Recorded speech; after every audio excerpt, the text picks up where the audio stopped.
వార్తలు సమర్పించిన వారు తాపేశ్వరం వారి new Bhaktanjaneya sweets and bakery, Eluru road, Saibaba స్తూపం దగ్గర, Jangareddygudem. Proprietor Gubbal Rambabu. CK29 news. TDP MLA అభ్యర్థి సొంగ రోషన్ కుమార్, ఎంపీ అభ్యర్థి పుట్ట మహేష్ యాదవ్ అఖండ మెజారిటీతో గెలుస్తారు. ప్రజల ఆదరణ చంద్రబాబు వైపు ఉంది. టీడీపీ అధికారంలోకి రావడం ఖాయం అని ఆడమల్లి సర్పంచ్ గూడపాటి కేశవరావు తెలిపారు.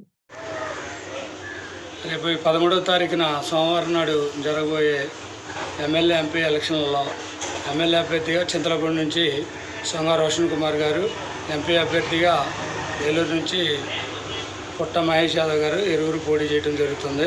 మీరు ఎన్నికల గుర్తు సైకిల్. మీరు ఒక్కొక్కరు 2 ఓట్లు వేయాలి.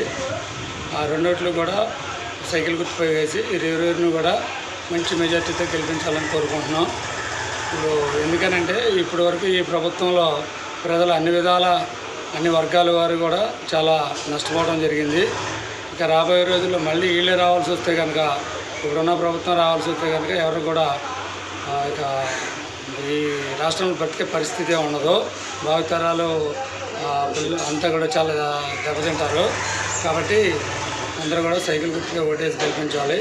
ఈ మన చంద్రబాబు నాయుడు గారు సూపర్ 6 పథకాలని చెప్పని అనేక పెట్టడం జరిగింది.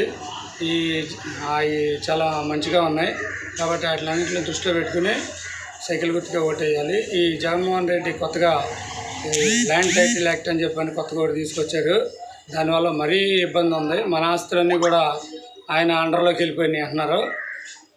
మనం కొనుగోలు చేయాలన్నా, అమ్మాలన్నా, ఏం చేయాలన్నా, ఒకళ్ళకి ఇవ్వాలన్నా, ఉంచుకోవాలన్నా, ఏదైనా కానీ ఆల్ పర్మిషన్ తోటి మన ఆస్తులు చేయాల్సిన పరిస్థితి వస్తుంది.